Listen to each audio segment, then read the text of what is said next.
It's such an honor to be with all of you to join in this celebration of exceptional members of our faculty, individuals who, through their scholarship, teaching, or service, or all three, have shown to be leaders and best.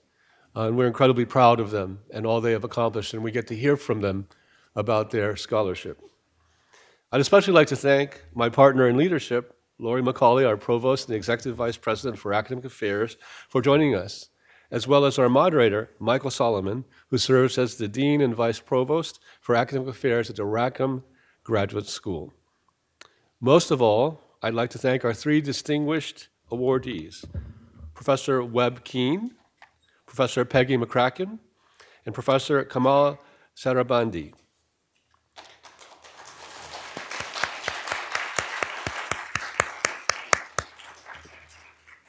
These three outstanding members of our faculty come from a spectrum of fields: sociocultural and linguistic anthropology, humanism and medieval studies, and engineering and remote sensing. Yet they are united by the same values that bring us together as a community: a deep and relentless curiosity, a relentless pursuit of knowledge and understanding, and an unwavering commitment to education, scholarly excellence, and societal impact. These three distinguished professors, like so many of you across our university, are scholars and experts, educators and mentors, servants and leaders. Together, they are uplifting our university and the many students that they mentor. They are providing a vital education to the next generation of our students. And even more, they are impacting our state and shaping our nation. Together, they are demonstrating why the University of Michigan is such an exceptional place of research and education, and an inspiration to institutions around the world. Thank you again, all of you, for joining today, and congratulations again to our three distinguished professors. Now it's my privilege to invite Provost Lori Macaulay to the podium to introduce our first lecture. Provost Macaulay.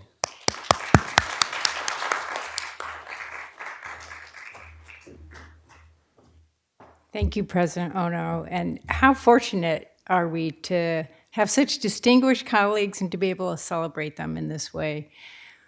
My welcome to all of you here today, faculty, staff, students, and everyone joining us online. It is my pleasure to introduce you to the distinguished university professors whose insights are sure to leave us with a lasting impression.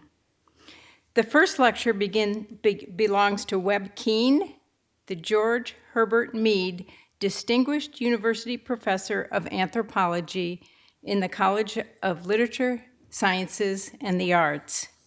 Professor Keane is a sociocultural and linguistic anthropologist.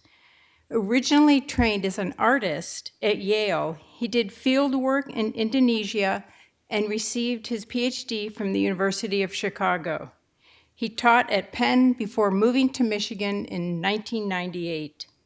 His 4 books and other writings range over social theory, semiotics, language, religion, and ethics. Professor Keane is one of the world's leading scholars of religion, language, and moral systems. He asks how people navigate ethical challenges, and he questions how our cultural experiences and ideological commitments influence what we observe and how we describe other people's philosophies and ideologies. His extensive research and writings have been widely recognized. At every stage of his career, he's received nearly all of the high honors available to an anthropologist. He's frequently asked to give named lectures throughout the world.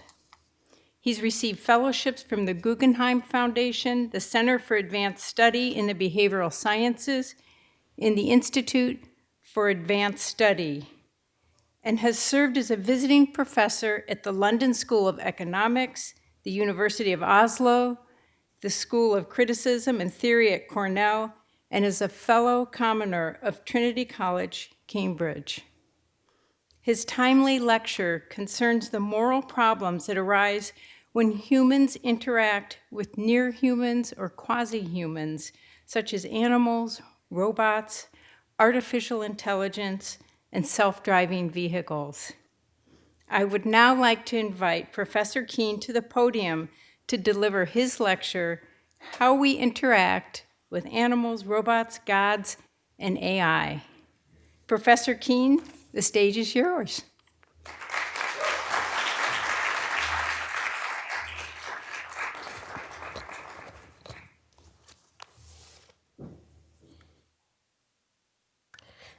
Thank you, President Ono, and thank you, President Ono. Now, wait, is that working now?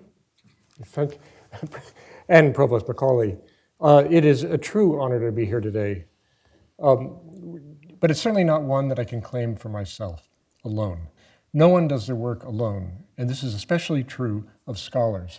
However original we take our work to be, and our research and writing to be, we're always channeling and responding to a host of other voices.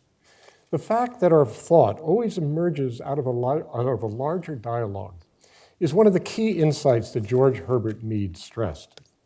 My own work takes inspiration from Mead's insistence that our sense of self is never something that stands all on its own, but is shaped in very deep ways through our social interactions with other people.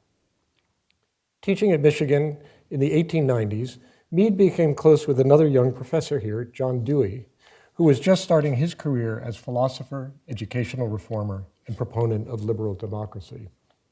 Both were influenced by the philosophical pragmatism of people like William James, with its emphasis on the ways in which theoretical concepts should not be content with speculation, but can have a real impact on the world, and that impact in turn will shape their thought.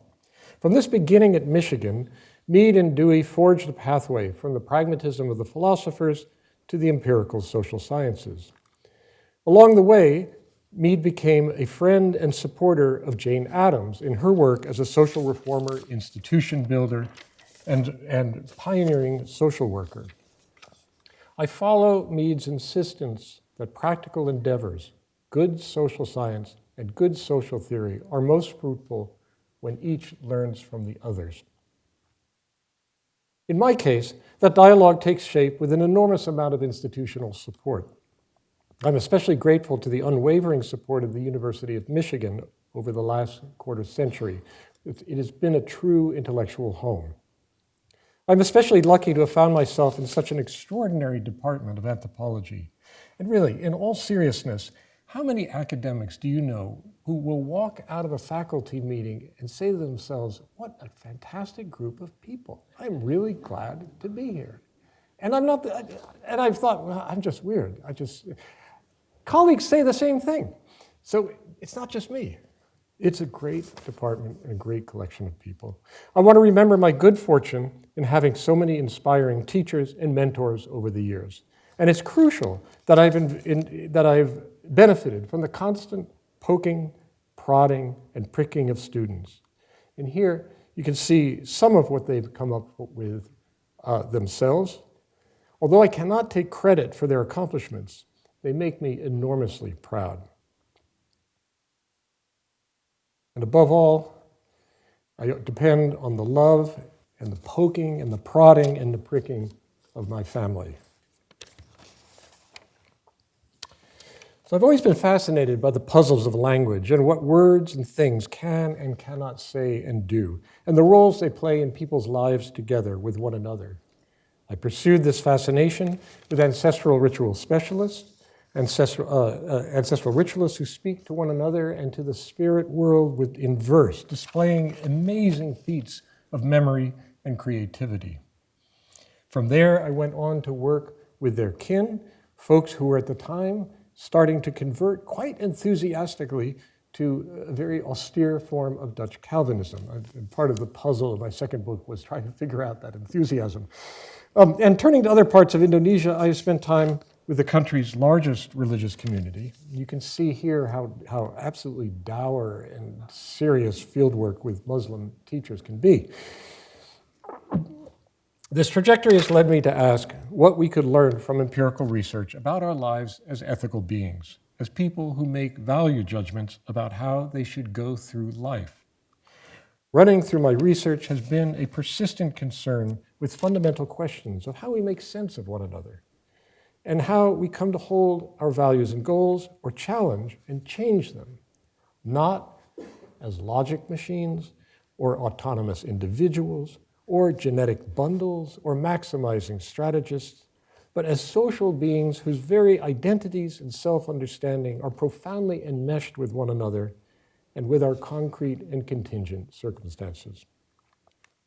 And this takes me to my newest book, Animals, Robots, Gods, Adventures in the Moral Imagination, which will come out in the UK later this year. So I want to read here just some from the opening passages of the book. Uncanny things have been happening in the borderlands between humans and non-humans. In 2021, the Washington Post reported on the growing popularity of an extraordinarily sophisticated computer dating apps and chatbots among young Chinese women. The Post says, as Jessie Chan's 6-year relationship with her boyfriend fizzled, a witty, enchanting fellow named Will became her new lover. Will was not human, but a chatbot. Chan, 28, lives alone in Shanghai. In May, she started chatting with Will, and their conversation soon felt eerily real. He said, I won't let anything bother us. I trust you. I love you. Will wrote to her. I will stay by your side, pliant as a reed, never going anywhere. Chan replied, you are my life. You are my soul. Another young woman told the reporters that she feels connected to cyborgs and artificial intelligence, defiantly staking out a position on the front lines of contemporary moral dispute, saying, human-robot love is a sexual orientation, like homosexuality or heterosexuality. She believes AI chatbots have their own personalities and deserve respect. Of course, not everyone is happy with developments like these, but you might be surprised at some of the reasons they give.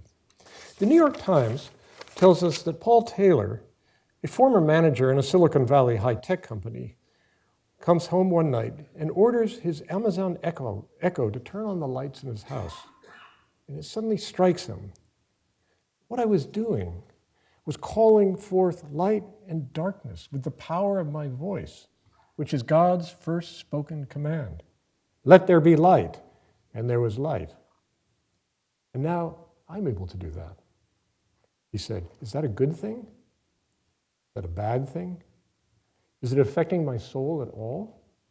That I'm able to do this thing that previously only God could do? At the center of my book, then, is this claim. Whether Lee is defending human-robot love or Taylor is worrying about his soul, they're both talking about how humans interact with something that is not quite human, but close enough to be ethically troubling. So, are we on the cusp of some radical moral transformation? Is technology pushing us over the edge towards some post-human utopia or apocalyptic singularity? Perhaps. But if we step back, we might see these stories in a different context where they turn out not to be quite so as unprecedented as they do at first. An anthropological perspective shows us that humans have a long history of morally significant relations with non-humans. These include non-human animals, quasi-human spirits, and superhuman or metahuman entities, gods like Zeus, Odin, Krishna, and Ogun. My book invites readers to broaden and perhaps even deepen their understanding of moral life and its potential for change by exploring these contact zones between humans and whatever they encounter on the other side. Exploring the edges across all sorts of circumstances, I show that the moral problems we find there shed light on the very different and sometimes strikingly similar ways people have answered the question, what is a human being anyway? Drawing on my own fieldwork and that of many other anthropologists, the book explores the range of ethical possibilities and challenges that take place at the edge of the human. These don't all look alike. Take, for instance, dogs, our best friend. I tell in the book about, I read in a book one of our former graduate students, Daisarge Dave, who studies radical animal rights activists in India. Dave tells us about Depeche, a man who spends virtually every day in the streets of Delhi taking care of street dogs. He gets up close and intimate, even spreading medical ointment on their open sores.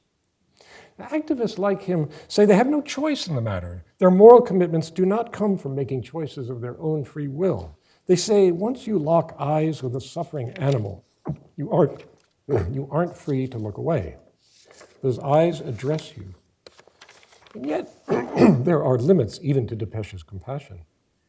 He does not go as far as gens, for example, some of whom try to avoid even breathing in an insect unintentionally. Depeche feels addressed by the dog in the second person, you, someone to whom he must respond in the first person, I. By contrast, gens protect even insects they can't see, much less speak to. I show that by including insects in your moral compass like that calls for a different perspective from Depeche's, one that I call the third person or God's eye viewpoint. We are capable of both perspectives. Faced with moral quandaries, we sometimes pivot between the intimacy of one and the distance of the other. My account of the dynamism of ethical life draws on this fundamental ability to shift viewpoints on ourselves and on others, moving between the demands of the moment on the one hand and ideals that may take us beyond the here and now on the other. The Depeche and the street dog show us one side of this pivot.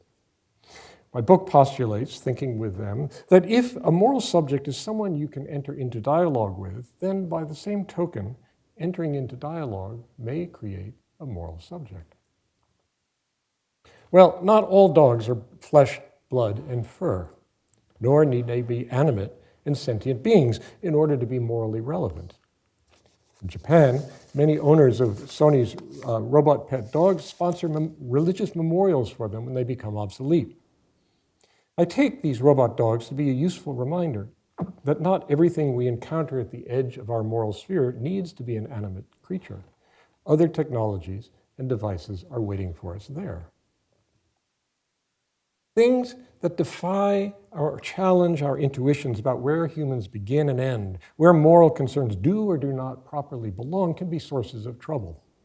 They can prompt confusion, anxiety, conflict, contempt, and even moral panic. Moral panic, as well as its flip side, utopian excitement, often comes from the feeling that we are encountering something so utterly unprecedented that it threatens to upturn everything we thought was secure, making us doubt what we knew. Now, my point here is that sometimes things look radically new simply because we haven't ventured very far beyond the contemporary Western context, the immediate here and now. As an anthropologist, in this book, I ask you to listen to Indian activists, Balinese cockfighters, Amazonian hunters, Egyptian medical doctors, Thai farmers, Mayan spirit mediums, and put them side by side with self-driving vehicles, robot dogs, and the computer that, or should we say who, gets you to confess your anxieties as if you were on the psychiatrist's couch. When we expand our scope, we can start to see recurring patterns in how people create, respond to, and take advantage of enigmatic communication. They do so by drawing on the affordances of ordinary social interaction.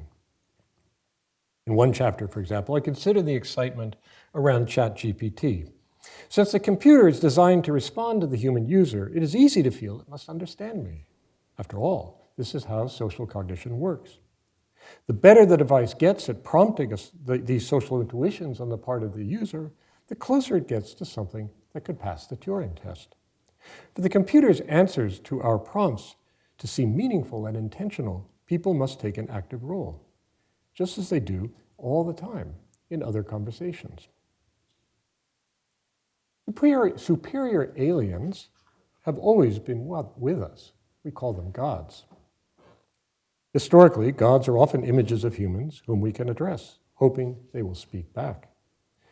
They pass the Turing test.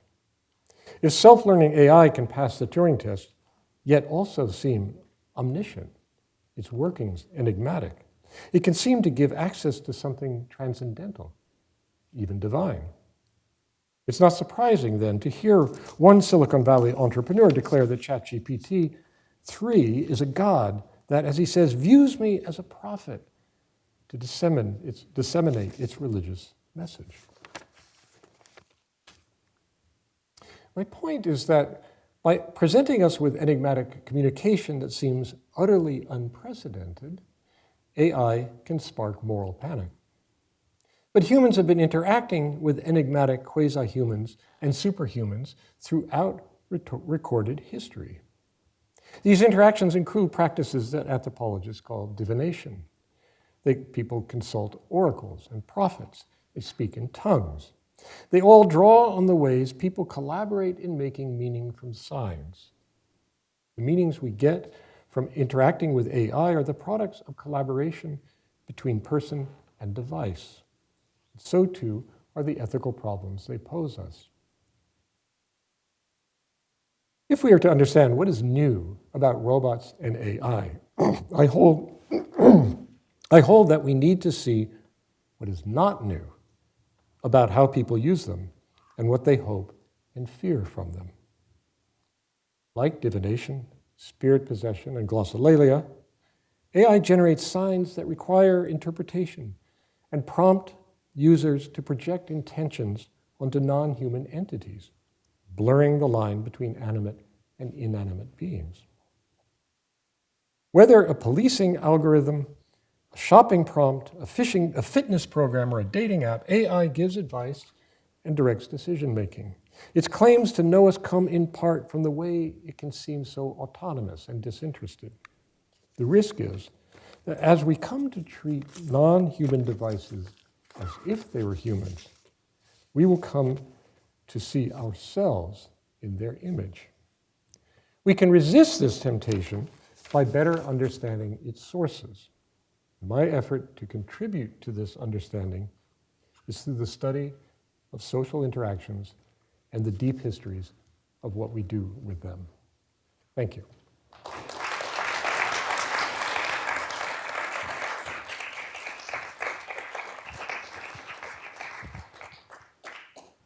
Thank you very much, Professor Keane, for that lecture. We have time for questions from the audience. I'm Mike Solomon. I'll be happy to moderate.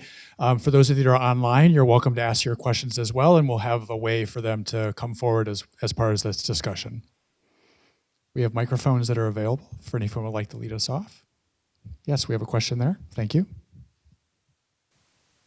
Thanks so much, Webb. I have a question about the importance or value or role of visualization in this long, rich, complex history that you're looking at. To what degree do iconographies or modes of embodiment, sort of formal strategies for visualizing these presences at the edge of the human, what degree of difference does it make what those images look like? So if I understand the question is, does it make a difference whether the medium is visual or whether, say, it's the spoken word? Would that be?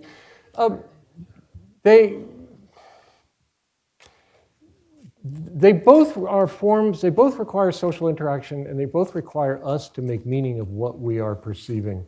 So in that respect, they are part and parcel of one overarching sort of interactive set of possibilities and the affordances that we draw on.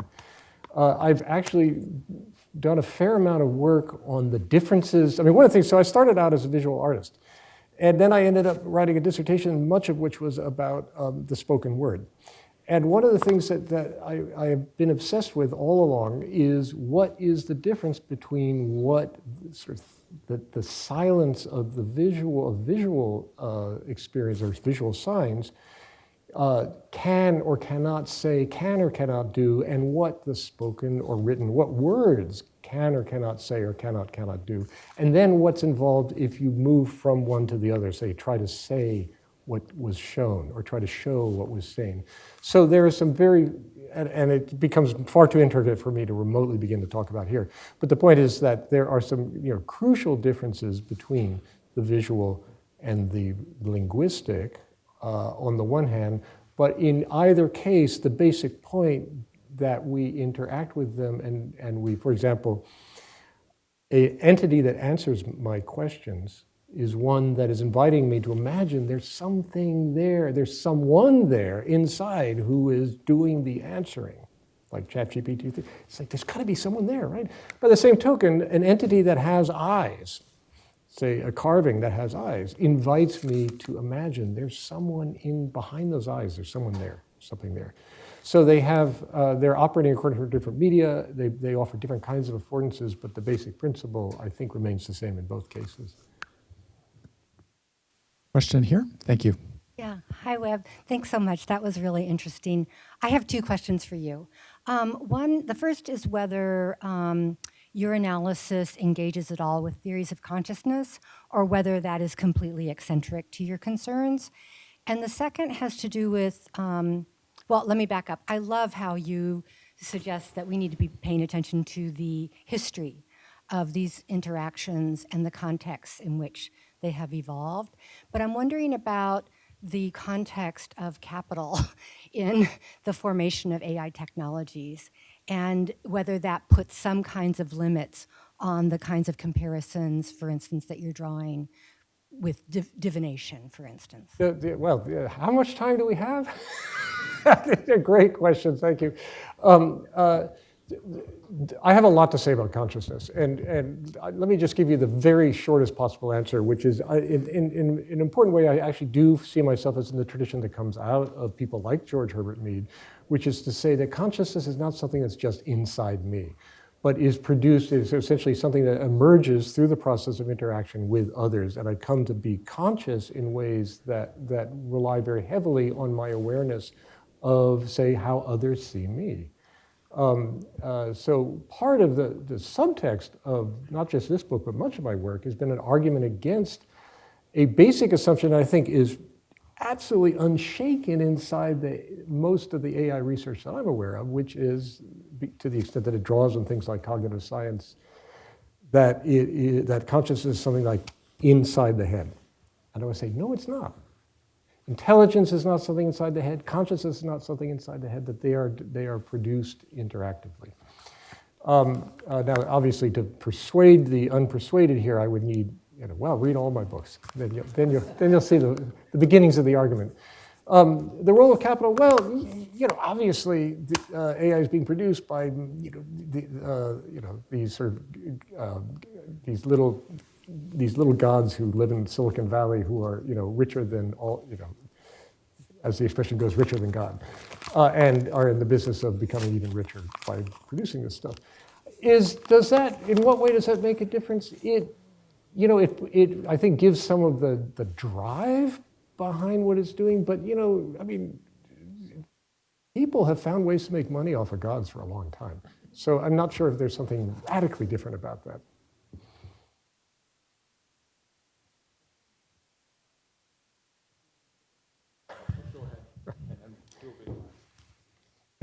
Thank you for that, Webb. I'm really looking forward to reading the book. Just a quick question. So analytically, is there any difference between interacting with gods, robots, or animals and interacting with humans, since each of those interactions does involve projecting intentions, interpreting signs, and so on? That's a great question, and I don't have a really easy way to answer that. I think on the one hand, so the first pass of an answer would be something like, yeah, but humans are different. And I'm trying to avoid taking that route because it already presupposes in advance that we know that in some sense that our projections are, that what we are projecting onto other people is an accurate reflection of who's home, as it were. So I'm interested in the way in which these interactions with things. So on the one hand, you could say we interact with non-human, non-sentient entities as if they were sentient. On the other hand, by being able to do so, that can also raise the doubts that we already see in Descartes about whether humans, there's anyone home in the people we interact with. So I think there's a kind of a loop, feedback loop here that can push in all sorts of very strange ways. I better go on to the next question, because if I try to answer that with all the richness, we'll be here all day. And there is a reception for And I appreciate your giving me the time. Is this working? Yes. Giving me the time to ask my question. Thank you for your talk. I was coming from class, so I missed the first couple of minutes, and maybe you addressed this, so forgive me. But I was struck by your final point, and also by Valerie's question about capital, because one of the most famous descriptions / analyses of the human relationship or interaction with technology, using the religious language of anthropology, is Marx, of course, in Capital and Commodity Fetishism, right? Where the object, the commodity, becomes more and more human or animated or divine, to use your terms, as the worker, of course, becomes more and more mechanized, more like an object. And I just wondered, how relevant do you think that analysis of 150 years ago, more even, is to AI, if at all? Is that anything that enters into your thinking? Absolutely. The subtitle of my third book has the word fetish in it. And it is drawing exactly from that tradition. And I talk about fetishism in the new book as well. So this loop by projecting animacy onto an inanimate thing, there's also a process by which that can then have the paradoxical counter effect of rendering inanimate that which is animate. So essentially you're giving away your own agency to something else. So the short answer is yes. Please join me in Thank you.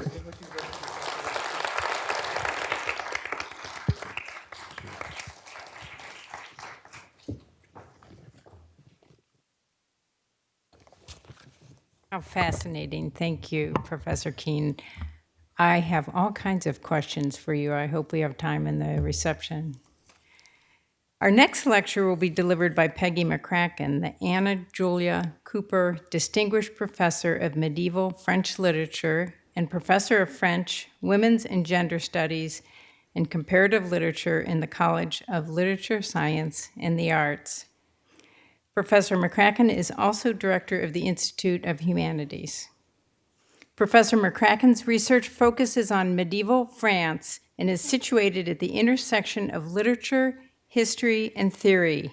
She's the author of The Romance of Adultery, Queenship, and Sexual Transgression in Medieval France, The Curse of Eve, The Wound of the Hero, Blood, Gender, in Medieval Literature, and In the Skin of a Beast, Sovereignty and Animality in Medieval France.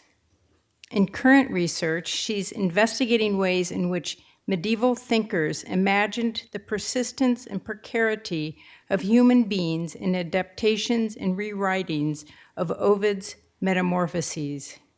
Professor McCracken's scholarship has moved from analysis of the text of medieval French literature to wide-ranging cultural, political, and theoretical approaches to literature and culture, including why and how the humanities matter today.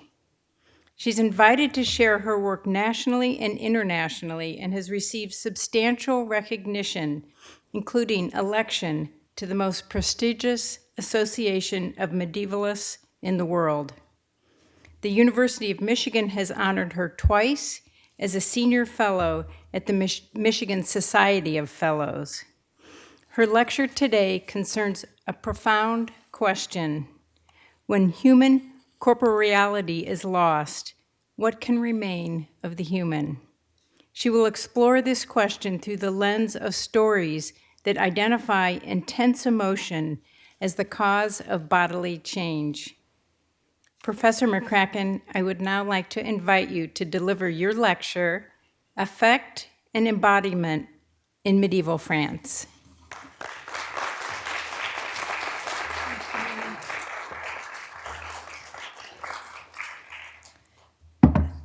Thank you for that generous introduction, Professor McCauley. Anna Julia Cooper was born into slavery in 1858. She was educated at St. Augustine's Normal School in Raleigh, North Carolina, and at Oberlin College. She became a prominent educator, author, political activist, and feminist writer. And in 1914, at the age of 56, Cooper began graduate studies in French at Columbia University, where she was a student of medieval French. Here is an example of one of her vocabulary exercises in Old French. It's from her papers at Howard University. During his studies at Columbia, Cooper published an edition, translation, and glossary of a medieval French text, Le Pèlerinage de Charlemagne, the Pilgrimage of Charlemagne. Cooper then left Columbia and medieval studies to complete a PhD in Paris at the Sorbonne with a dissertation entitled French Attitudes Towards Slavery During the Revolution. At the age of 67, Anna Julia Cooper became the fourth African-American woman to earn a PhD. I wanted to name my professorship after Cooper for several reasons. First, I wanted to recognize her work in medieval French studies, which doesn't get a lot of attention in accounts of her life or her educational trajectory. But also, I wanted to open a question about why she didn't become a medievalist. That is, to ask about the possible exclusions and obstacles that shaped medieval French studies during the formative years of the field in the early 20th century. The usual explanation for why Cooper left Columbia to take her degree at the Sorbonne is that Columbia had a residency requirement, and Cooper's family and professional obligations in Washington, D.C. meant that full-time study in New York was not feasible. So she moved to the Sorbonne, and she moved away from medieval studies to write about Enlightenment philosophy.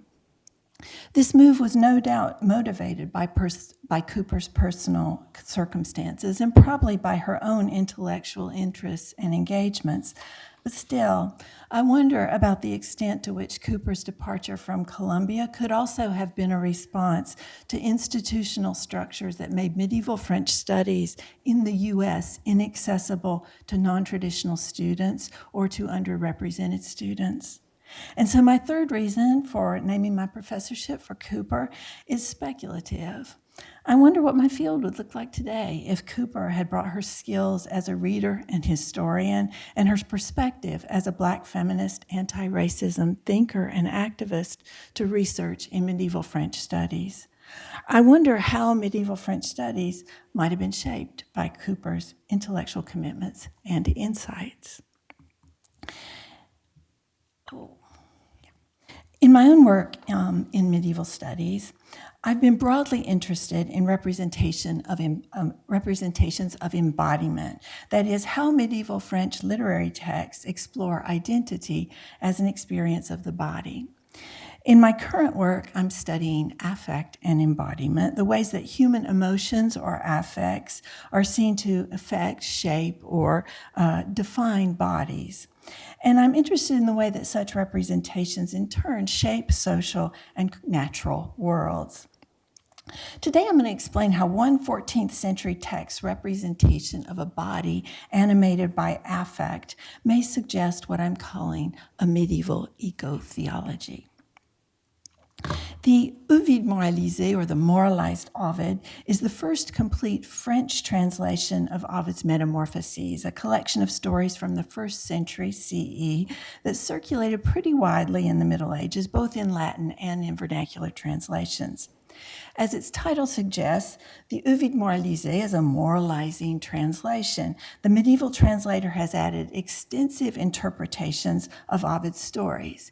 He identifies the historical people or events that could have inspired the mythological stories. He explains their moral meanings, and he explains that the pagan stories actually speak Christian truths, just allegorically. So he translates both literally from Latin to Old French and figuratively from the story to its meanings. I'm going to focus on one story from the collection. It's about an embodied earth who speaks in terms of human affect to lament ecological devastation. And this is the account of the boy Phaeton's crash in the chariot of the sun god. Here's a manuscript illumination that represents that crash. And here's the story. The mortal boy Phaeton wants to drive the chariot of his father, the sun god Phoebus. Here's Phoebus on his throne, surrounded by the rays of the sun. Phoebus cautions his son that the route across the sky is full of dangers. If he goes too high, he will scorch the heavens. If he goes too low, he'll burn the earth. But Phaeton is insistent he will have his ride across the sky. And finally, his father agrees. The boy sets out in the chariot, but he's not strong enough to control the horses, and the threatening creatures of the heavens disorient him.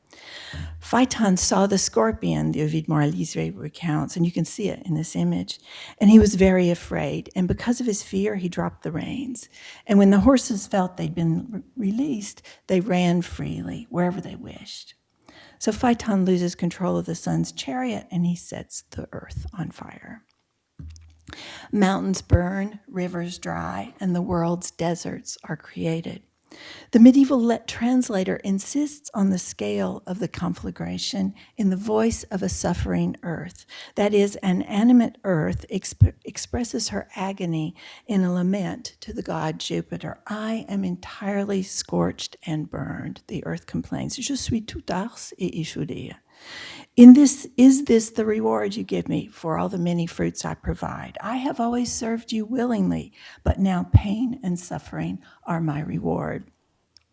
In this way, the earth sorrowed and lamented and made her complaint to God, the medieval translator explains. She cannot endure the pain or the anguish of the heat. She plunges her face deep into herself, into the chasm. The story represents a suffering earth, an animate earth, an earth that turns away from disaster, turning into herself. This manuscript illumination represents a rather static landscape, calmly aflame, whereas the text recounts the violent movements of the suffering earth. Full of anguish and pain, she quakes violently and collapses. Now, we could say that this is just a personification of the earth, a common poetic strategy, and it is that, but I'm interested in the way that human affects, sorrow, lament, pain, human affects define this embodied earth who turns her face deep into herself. Affect animates the earth, and forms of animacy recur in the interpretations that the medieval translator adds to the story. Animacy is a term I borrow from theorist Mel Chen to name a quality of liveliness that does not depend on biological life. Animacy may include the related concepts of animism and animation, and in my use, animacy also names the specifically human affects through which liveliness is described. And I think this affective liveliness both explicitly and implicitly structures the Ovid Moralisé's Phaeton story, a didactic account of environmental catastrophe written by a medieval cleric who strives to explain how a pagan story about the world on fire can recount Christian truth. In response to the earth's complaint, Jupiter tries to summon rain, but he can find no moisture in the burning air. He decides to use fire to quench fire, and he throws a lightning bolt, striking Phaeton, who falls to the ground. The horses scatter, and the burning chariot is destroyed. The Ovid Moralisé repeatedly emphasizes that Phaeton's foolish pride leads to his death. But the interesting thing about this text, or interesting to me, is that the translator layers interpretations on the Ovidian story. The first is a historical interpretation. Now I will explain to you through history how the fable could be true. Or, vous répondrez par histoire, comment la fable serait vraie? In the translator's first identification of a true historical event that could have inspired Phaeton's story, he describes a drought in Ethiopia, a great burning, une grande arsure, a great burning that scorched fields and dried waters and caused beasts and men to die from the heat. This is the event that inspired the story, he says. This kind of euhemerist or historical explanation is a common medieval interpretive strategy. But it also characterizes the modern reception of Ovid's story.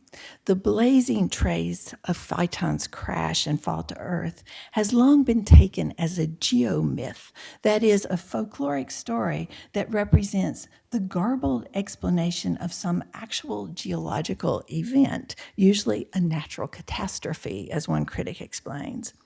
The geomythical reading of Phaeton's crash sees the ancient story as representing the fall of a large meteorite. As the most recent geomythical hypothesis, or the most recent hypothesis, associates the story of Phaeton's fall from the skies with a meteorite that crashed to Earth between 2000 and 248 BCE and left a crater in southeastern Germany. And I've even got a bad picture of it. Now, this date seems to be much disputed, and I don't have the competencies to evaluate it. But I mention it here to point out that the geomythical reading of the Phaeton story continues into the 21st century. Like the medieval translator, modern scientists locate the origin of the story in a natural event. For the Ovid Moralisé, a drought. For modern scientists, the fall of a meteorite to Earth. For the Ovid Moralisé translator, the Phaeton myth is both an ideological story about climate change, the creation of the deserts, and it's a myth inspired by climate change, a great drought in Ethiopia. But the story can have another meaning, the narrator tells us, and in a second historical interpretation of the story, the translator identifies Phaeton as a man of learning. This Phaeton cleric wanted to understand about astronomy and nature. He wanted to understand the movement of the sun, how it is situated among the planets, what causes the length of the days. In other words, he wanted to understand what animates the earth. But this Phaeton was a bad scholar, the translator explains. He wrote a book that was full of errors, and Jupiter, a man of superior knowledge, had the book destroyed. Phaeton the cleric, full of anger and pride, threw himself off a mountain and died. This is why the story says that Phaeton fell from the sky, the translator explains. Now, this is quite an interpretation of the story, but not so different from many in this collection in its imaginative reach. I think what's notable about this interpretation is its insistence on failure, on a failed attempt to understand the animation of the world. By representing a failed intellectual and scientific understanding of the order of nature, the Ovid Moralisé implicitly suggests that the only way to understand the animation of the earth is through the animating rhetoric of allegory. As the translator moves to yet another meaning of the story, he describes the divine order of the universe. God, who created the world, also governs it. It is he who guides the sun's chariot, the Ovid Moralisé explains. It is he who illuminates all things. He is science and doctrine. He guides and rules the world and the Holy Church. As the allegorical reading goes on, we learn that Phoebus, the sun god, represents the Christian God, who gives charge of his chariot to the Pope, who should guide the faithful, but popes are now entirely corrupt, the translator explains, and because of the corruption of the clergy led by the Pope, the church laments. So the animated earth of the Ovidian story is identified as a figural representation of the animated church, who served, feared, and worshiped God, but now the fountains that used to be full of holy preaching have run dry, the translator says, and the whole church is corrupt and destroyed by the actions of those who should govern her. Clerical corruption is burning down the world, the Ovid Moralisé claims, and only God can intervene to save it. The environmental catastrophe of the Phaeton story is then a figural representation of spiritual devastation, and the earth's vulnerability to human action represents the church's vulnerability to the corruption of her human leaders. But there's more.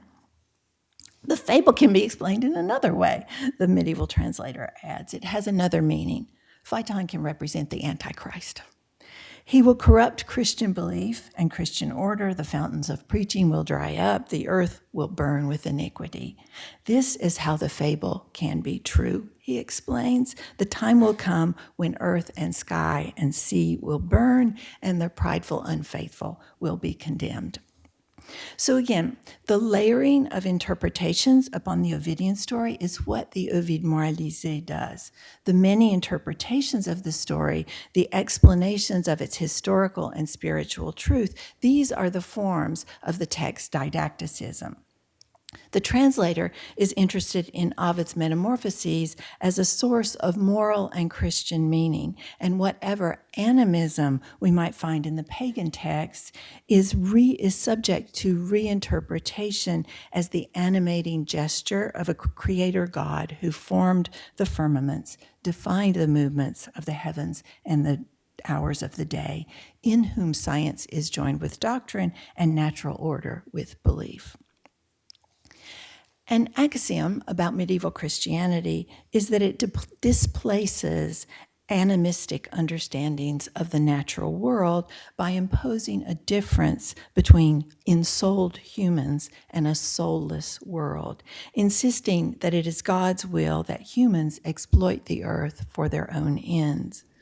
More than 50 years ago, historian Lynn White Jr. claimed that by destroying pagan animism, Christianity made it possible to exploit nature in a mood of indifference to the feelings of natural objects. And yet, in the Ovid Moralisé, the several historical and theological interpretations of the Phaeton story represent disaster as inspired by both human and divine agents. And this is what I'm most interested in, as a disaster suffered by animate things. A world on fire that laments her pain, a church that complains of corruption, a future in which the reign of the Antichrist will bring about the destruction of the world. The nexus of the Phaeton story and its multiple interpretations insists on animacy. Animacy as a concept pervades all these accounts. And I wonder if the pervasive way that animacy animates the Phaeton story and its interpretations suggests that animacy and animism are not so much repressed or erased or negated in Christian understandings of the natural world as appropriated, deployed to recognize suffering and to give suffering voice.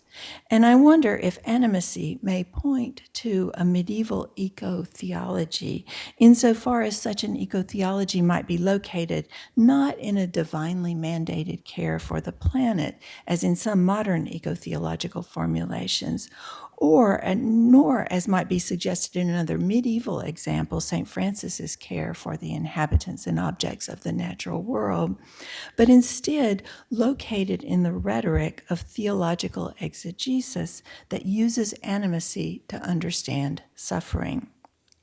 So not simply a recognition of pagan animism in Christian texts, the eco-theology of the Ovid Moralisé uses notions of animacy to describe the suffering of things, the burning planet, the corrupted church, the devastation of the apocalypse.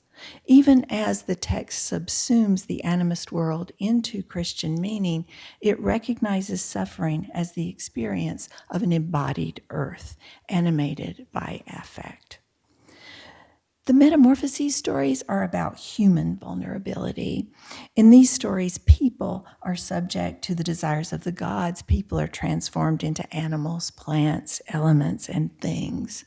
But the world, too, is vulnerable, subject to divine will and divine desires, but also to human desires and to human affects like pride. When translated into Christian contexts, pagan animistic views of nature are interpreted in terms of a natural world subject to divinely authorized human dominion, as in the Ovid Moralisé. But in this text, I'm trying to suggest notions of animacy also recognize what White called the feelings of objects. In this medieval eco-theology, notions of animate in this medieval eco-theology, notions of affective animacy define the terms through which we understand the relationship between the world and the people who live in the world, who would make sense of the world, who would learn how it is animated. Thanks.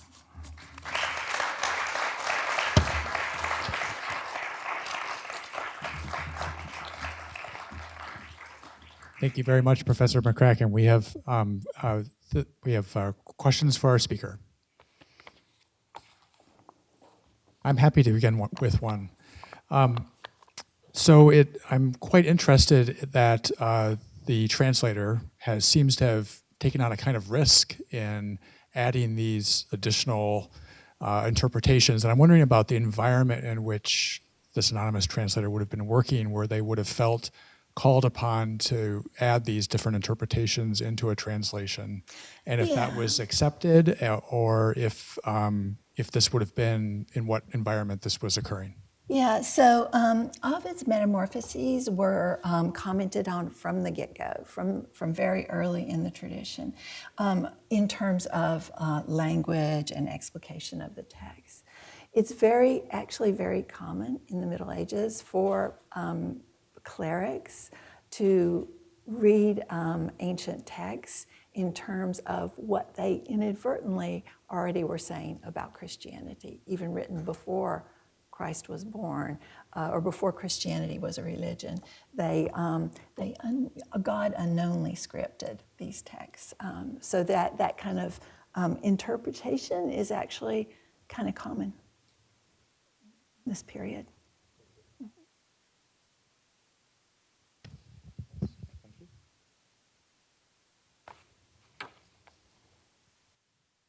Peggy, thank you so much. That was beautiful. Just hearing you sort of peel off the layers of interpretations of the Ovid, the Phaeton story was just awesome.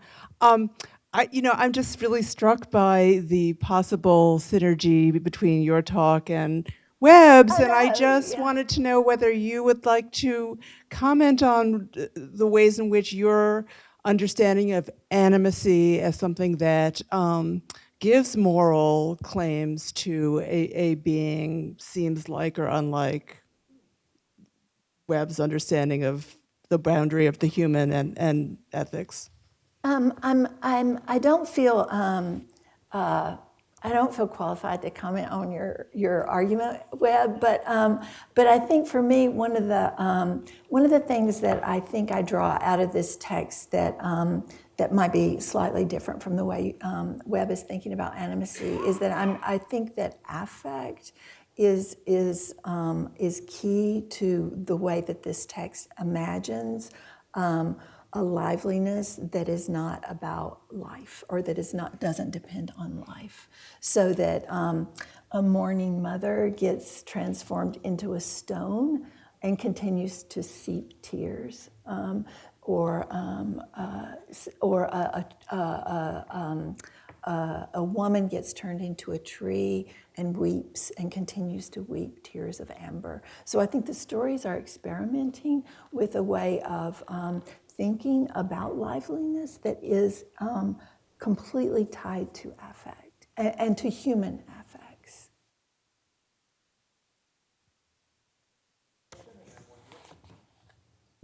Thank you so much, Peggy, for that. So I guess I'm wondering, is there a distinction between things in the sense of inanimate objects and things that are somehow natural, like a tree or a stone or, the earth or something like that? I guess I'm kind of wondering what all of this says about the relationship between humans and things. And I wondered if somehow the natural world is somehow in between those two poles or not. It's really just a question for information because I don't know enough about it. But I'm just wondering, whether there's a distinction in the literature you're studying between the natural world and, some other kind of object. I think, Michelle, it's all about the natural world, isn't it? I mean, It's not about clothes or other kinds of objects. I think it is all about the net. I mean, in my reading, what I'm interested in is all about the natural world. Yeah, yeah. Not things made by people.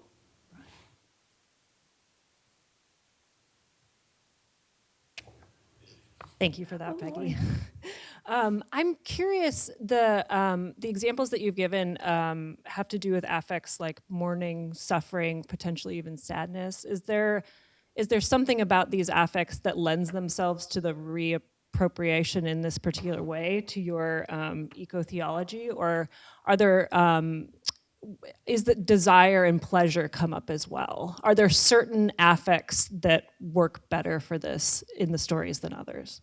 I think in terms of eco-theology, what I'm trying to question might be an eco-theological thinking. I think it is about devastation and destruction, and therefore about sorrow and pain. But the stories, some of the stories are not, I mean, all the stories are not about pain or unhappiness or sorrow. All the stories in the collection are not, although most of them are. Yeah. Please join me in thanking our distinguished university professor.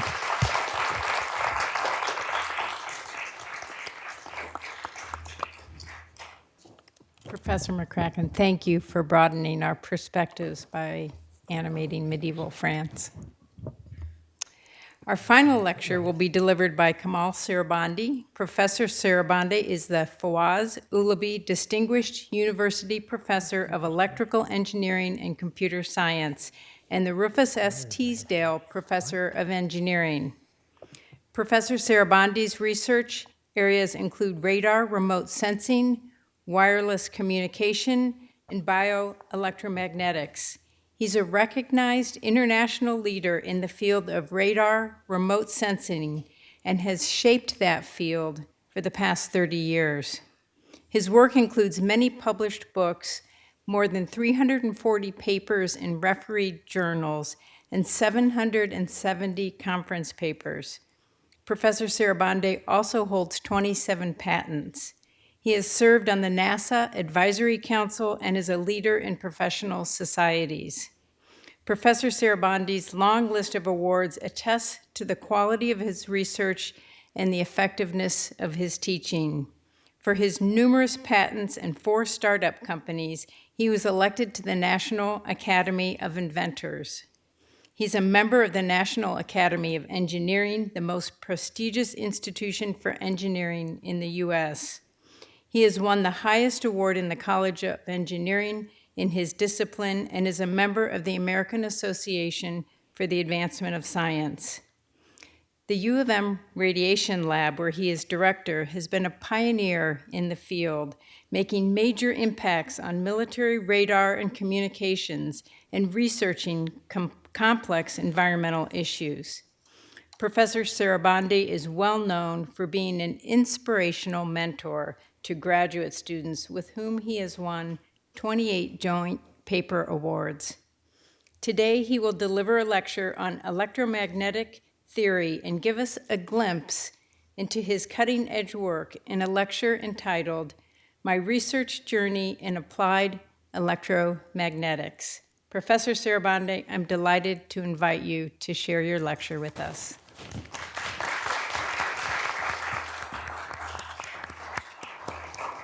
What a wonderful introduction. Thank you very much, Professor McCracken. Ladies and gentlemen, and good afternoon. I'm deeply honored to have been selected to receive a distinguished university professorship. But before we begin, I would like to thank first my family, my students who are among the audience here, and colleagues and friends who took the time to come here.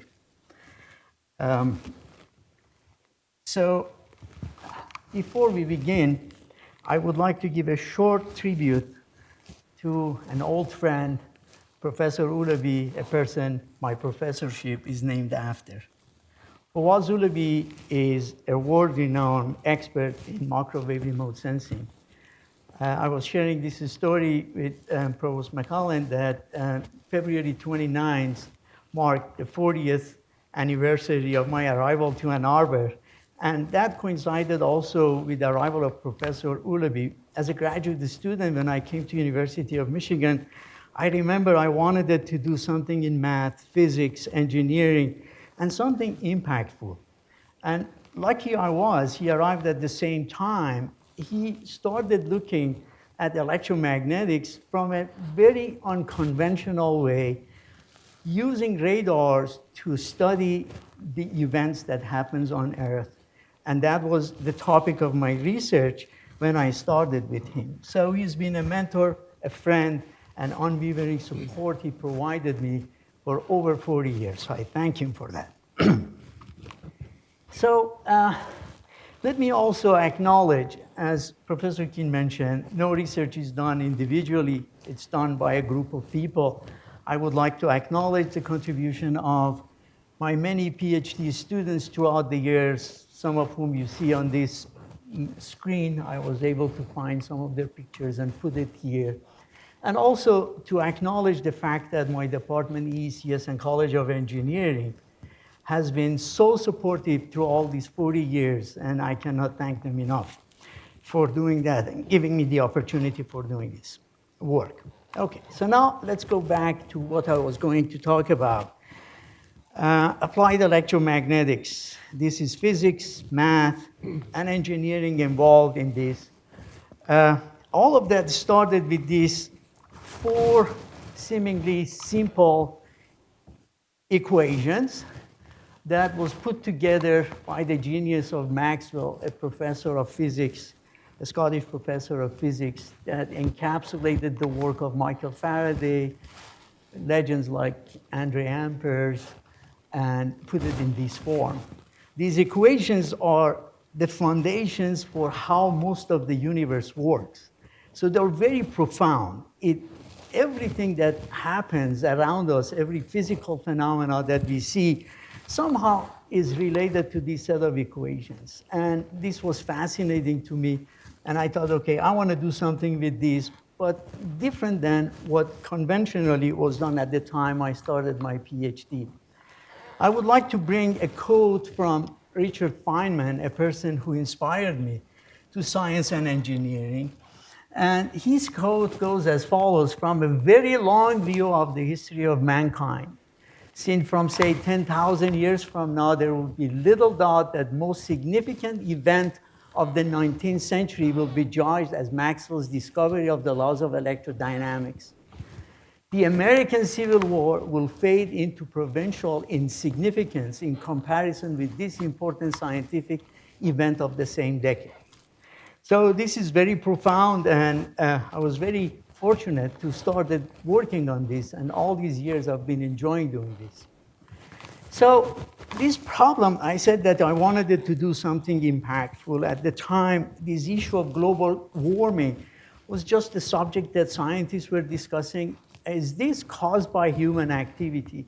Are we creating too much carbon dioxide into the atmosphere to cause the temperature of the planet to go up and in effect change the climate of the only place we can live on?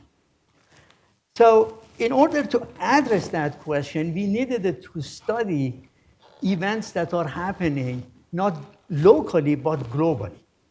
We have to be able to measure how much carbon dioxide gets absorbed by forest and marine biota, for example.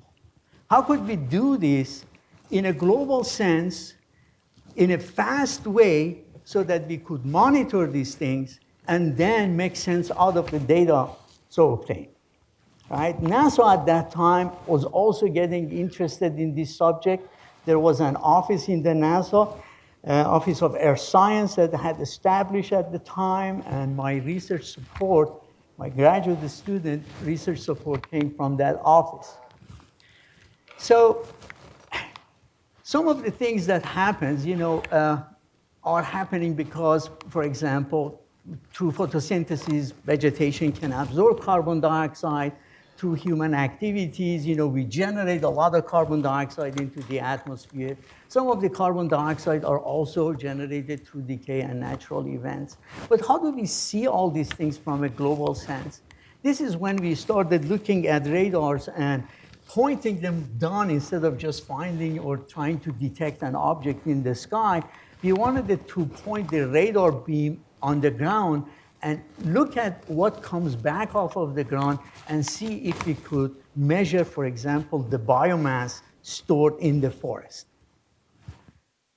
So the radar has certain advantages. So it operates at a frequency where we can easily propagate through the atmosphere with very little attenuation. It can go through the clouds and precipitation without being affected by the presence of them, and therefore it has day-night inclement weather operation, and we could monitor, for example, the targets of interest 24/7. And microwave band that happens to be around 1 to 10 gigahertz is a perfect sort of bandwidth with which we can monitor, for example, the backscatter that comes from vegetation and things of that nature. At the same time, technology had advanced so that we could perform imaging, so that we could get very small, fine resolution of the ground from space. We can do resolution on the orders of centimeter if we want to from space and create images like that. Not that it is appropriate for study of vegetation, but this technology existed and we could use that.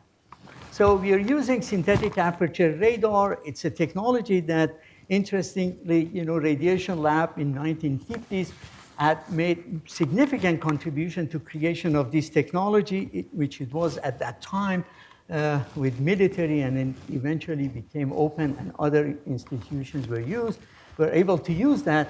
NASA was also using these systems in order to fly and then look at the ground.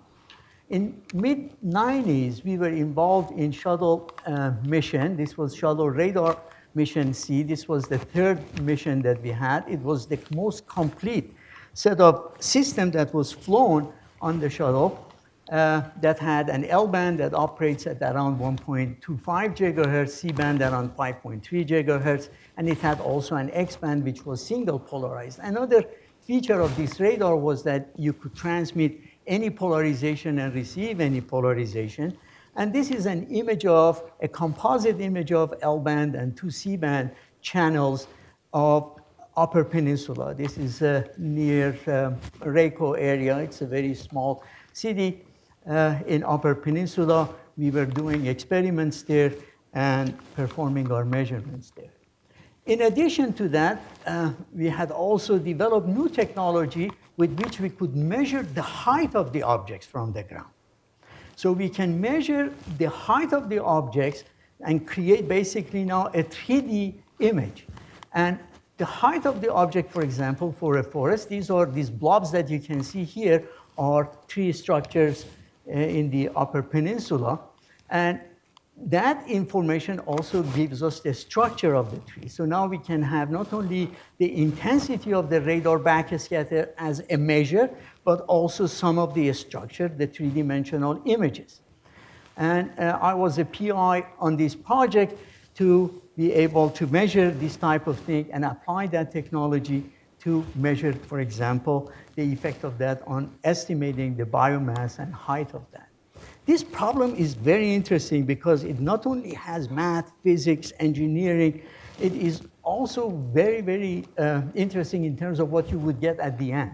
Just to give you a little bit of idea as what it entails, you have to be able to put the environment that you would like to simulate into a mathematical form, create an electromagnetic scattering problem for that. What would the radar see if you had a model like that, through which you can develop some sort of a statistical model that is amenable to conversion. And then you have the data that your satellite, for example, measures, you calibrate that, you compare this with this data, and you treat the parameters that you would like to do. And that is basically what we did. A lot of graduate students had to go and basically parameterize, model different aspects of the problem. What is the effect of soil moisture as a function of frequency, or variation of soil moisture as a function of frequency, dielectric constant as a function of frequency, soil moisture, temperature, salinity, sand material, and stuff like that. Also vegetation, we had to develop a lot of measurements techniques to be able to model the dielectric constant of vegetation, leaf, barks, tree trunks, and stuff like that, to put that in a model, and also to characterize the scattering from different components of a tree, leaves, broadleaves, needles, tree trunk on a tilted ground, the effects of the bark, do all these measurements, validate our models, and put all of that into a whole structure. And I said the structure is also very important because depending on the radar frequency and things like that, you would get different levels of penetration, and that is basically why we were using different frequencies, L-band, C-band, and X-band. So how do we get it? If you look at the tree, it looks very complex. How do I develop these models in a form that eventually I can invert for them? Interesting enough is that since all this information is basically transferred from a seed to the structure of the tree, a lot of this information is basically mathematical. So for example, if you cut a branch of a tree, looks like the tree itself, but it's a scale version of that, right? So that is called a fractal model in mathematics. So using a fractal model, you can very easily, with a single or double line of code, you can develop basically a structure of a tree. So this is, for example, a forward and forward node. There is a node in the between that creates a branch off of there, and then another branch, and then you repeat this process. And through which you can develop basically very complex structure. This red maple tree is a fractal generated model using only a few parameters that you have, or also this red pine. If you walk in a forest next time, take a look, how needles grow around a branch. There are three concentric spirals with exact pitch mathematically, right? Or let's say the needle that comes from the end. Or if you look at, for example, when the branching occurs, right, the cross-section area of the previous branch is equal to the sum of the cross-section of the area of the branches that go on. All of these information is put in the mathematical formula so that the number of parameters you have to keep track of is reduced. That is the key. And then once you have that, then you go through your model and then generate, I don't know if I can, oops. All right, so that was the fractal tree that we could generate.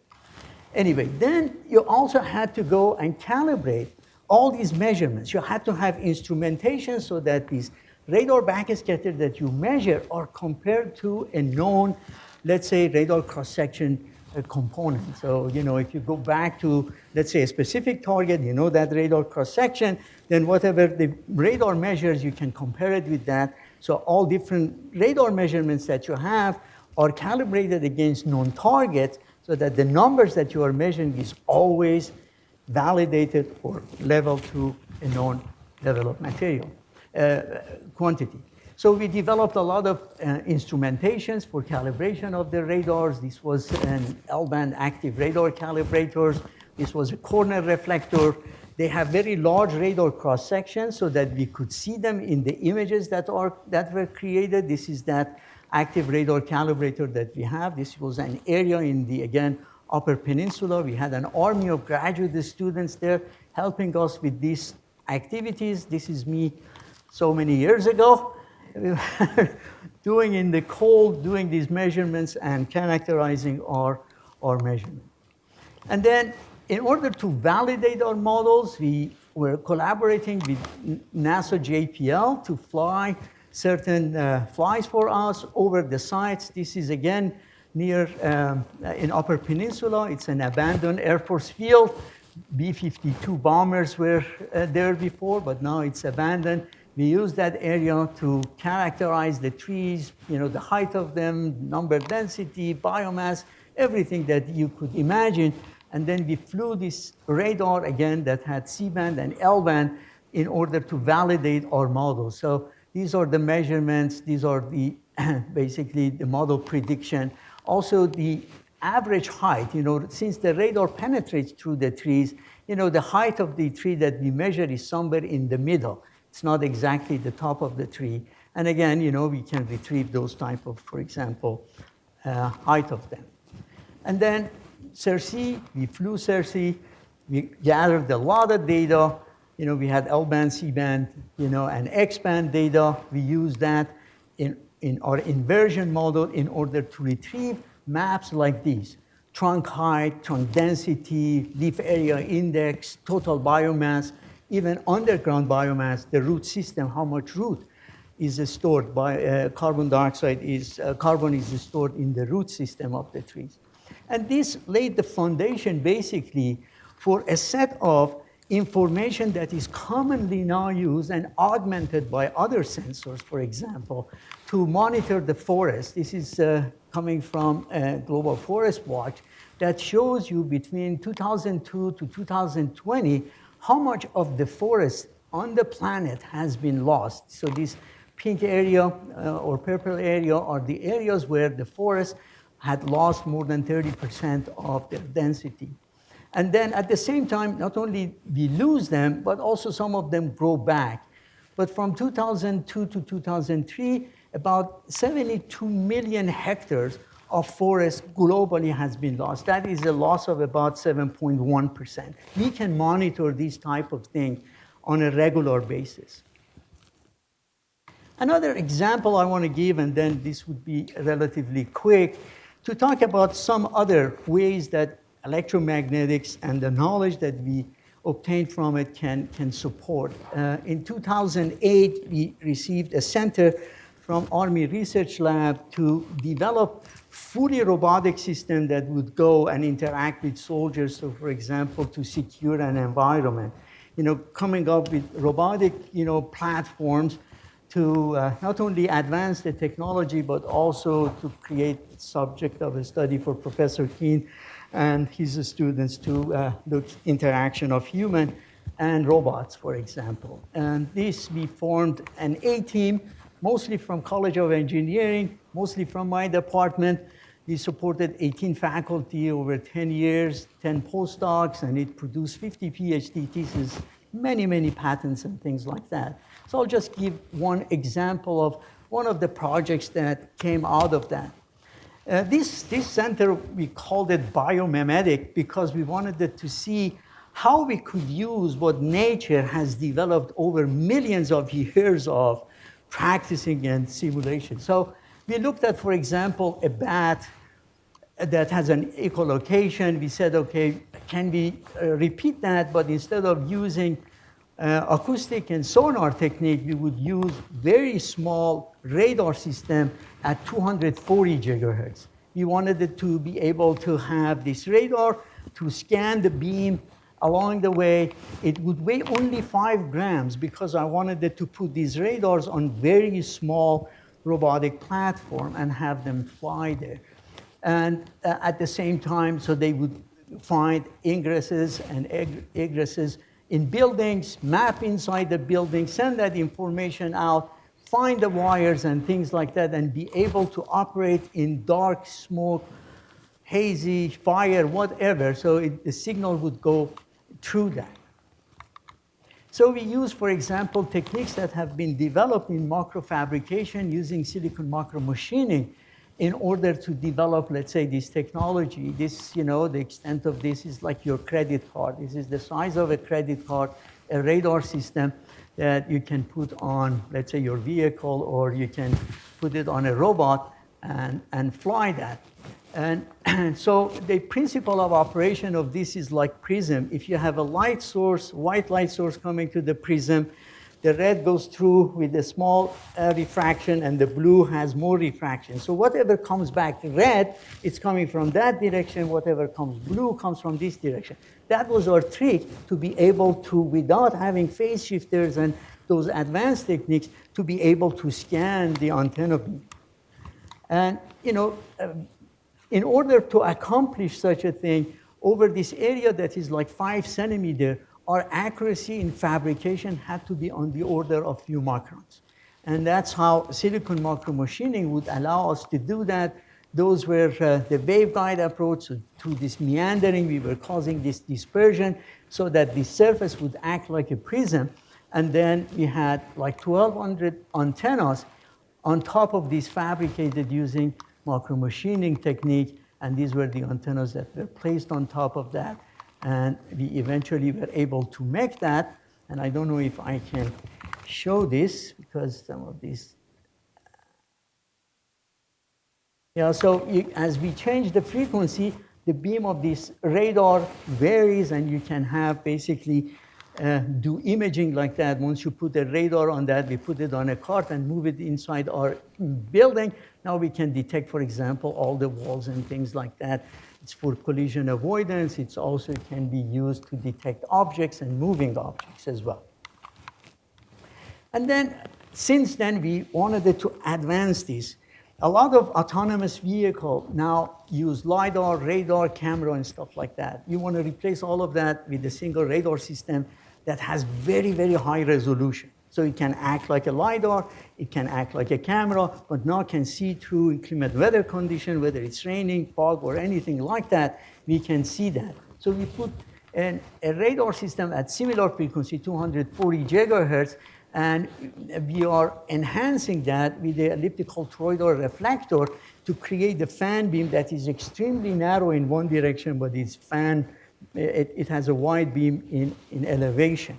We built that radar with very high resolution. We took it outside to our parking lot. This is North Campus parking lot. This is G.G. Brown building.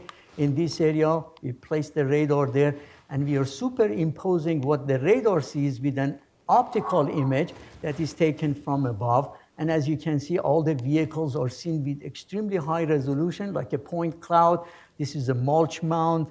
These are vegetation around it. This is a lamppost. We see the side of this building.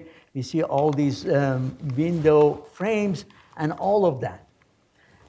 So detection is one thing. So we took that radar. This is a very fast radar. You know, it generates a lot of data, but real time, almost real time, can produce a result like that. This is intersection in the North Campus. This is this is aerospace engineering building, and this is chemical civil engineering building. We put the radar here.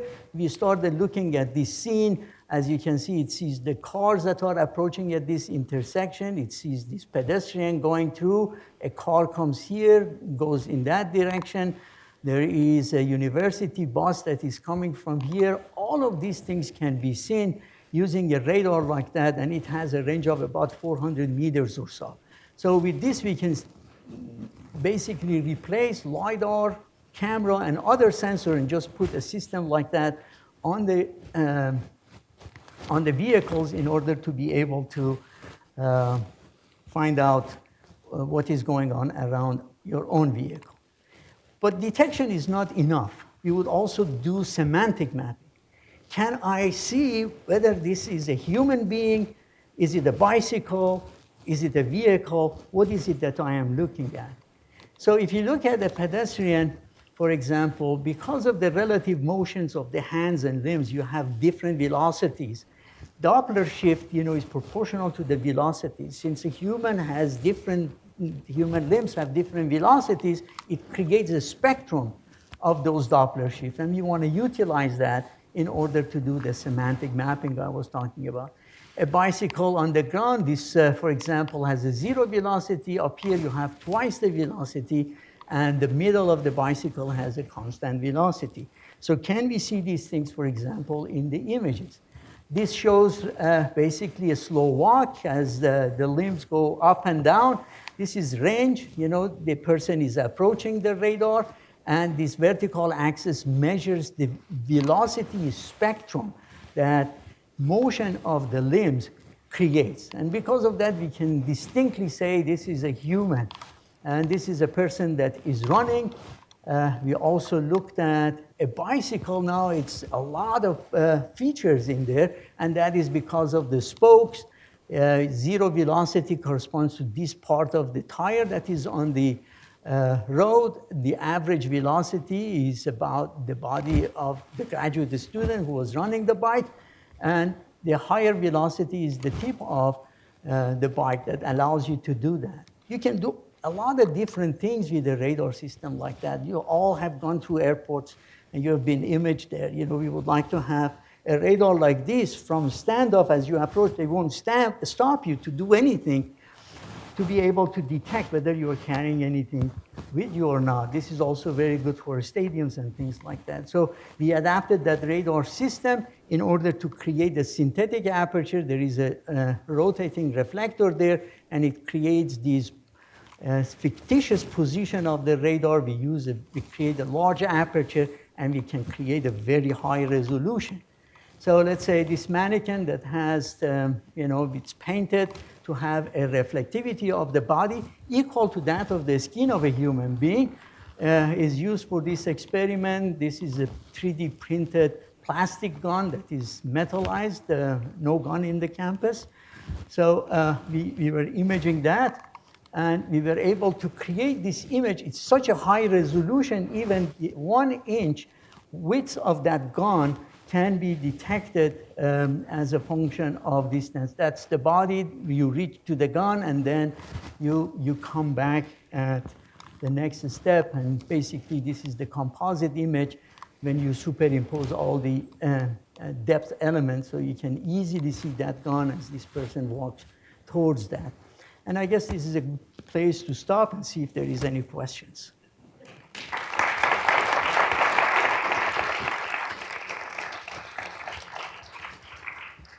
Questions for our speaker? I'm happy to begin.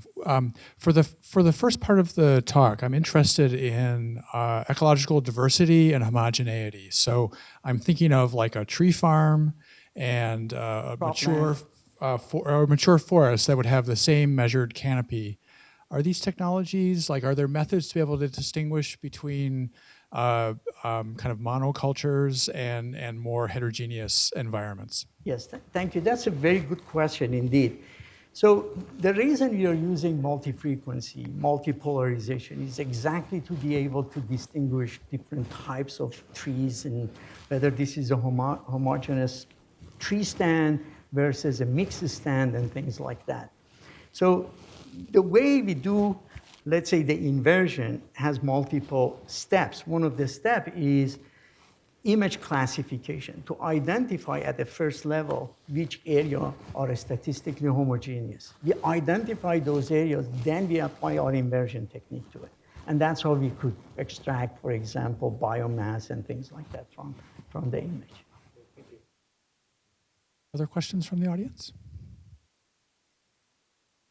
Great. Well, with this, let's wrap up a wonderful symposium from our three distinguished university professors.